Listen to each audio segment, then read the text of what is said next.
હવે આગળ વાત કરીએ તો સુરેન્દ્રનગરમાં આઇકોનિક રોડના નિર્માણનું ખાતમુહૂર્ત કરાયું। રાજ્ય સરકાર દ્વારા લોકોને સારી સુવિધાઓ મળી રહે તે માટે રાજ્યના વિવિધ જિલ્લામાં વિકાસના કામો કરવામાં આવી રહ્યા છે।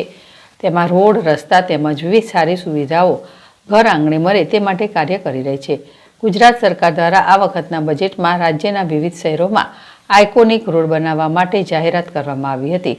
તે અંતર્ગત સુરેન્દ્રનગર મહાનગરપાલિકા વિસ્તારમાં અલકાપુરી ચોકથી ઉપાસના રોડને આઇકોનિક રોડ માટે ડેવલપમેન્ટ કરવામાં આવનાર છે। તેનું ખાતમુહૂર્ત ગઈકાલે કેબિનેટ મંત્રી મુરુભાઈ બેરાના હસ્તે કરવામાં આવ્યું હતું।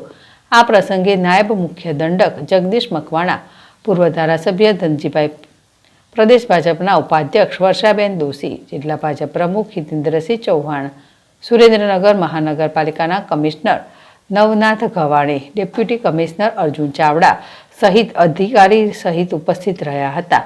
સુરેન્દ્રનગરમાં આઇકોનિક રોડ બનાવવાથી શહેરની રોનક સુંદર થશે। આ રોડની અંદર રોડની લંબાઈ 1100 મીટર રાખવામાં આવી છે।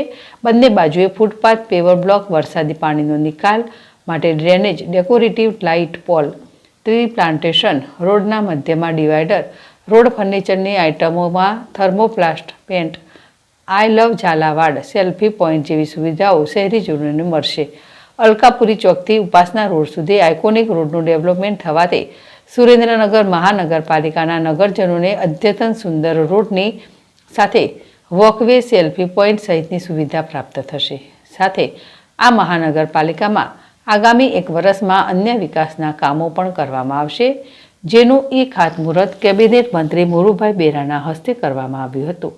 આજે યોજાયેલ 313.16 લાખના આઇકોનિક રોડના ખાતમુહૂર્ત કાર્યક્રમ કરાયો અને 1 વર્ષમાં આ મહાનગરપાલિકા વિસ્તારમાં થનાર વિકાસના વિવિધ કામો અંદાજિત 845.92 લાખના ખર્ચે અન્ય કામો કરવામાં આવશે। સામાન્ય રીતે ચોમાસા દરમિયાન નદી વહેતી હોય છે, પરંતુ આ વર્ષે ગીરના સિંગોડા ડેમના દરવાજા બદલવાથી હોવાના કારણે ડેમમાંથી પાણી છોડવામાં આવતા ભર ઉનાળે સિંગવાડા નદી વહેતી થઈ છે, જેનો સીધો જ લાભ 20થી વધુ ગામોના ખેડૂતોને થશે। એટલું જ નહીં, ગ્રામ્ય વિસ્તારોની પીવાની પાણીની સમસ્યા પણ હાલ થશે। જોરદાર તાપ અને ગરમી વચ્ચે હવે ખેડૂતોના કુવા તર પણ ઉપર આવશે, જેથી ઉનાળુ પાક મગફળી, મગ, અડદ, બાજરી વગેરે પાકોમાં સરળતાથી પિયત થઈ શકશે। આ બાબતે ખેડૂતો ખુશ જોવા મળ્યા હતા। ધર્મેશ રબારી, જેડેશ ટીવી, સુરેન્દ્રનગર।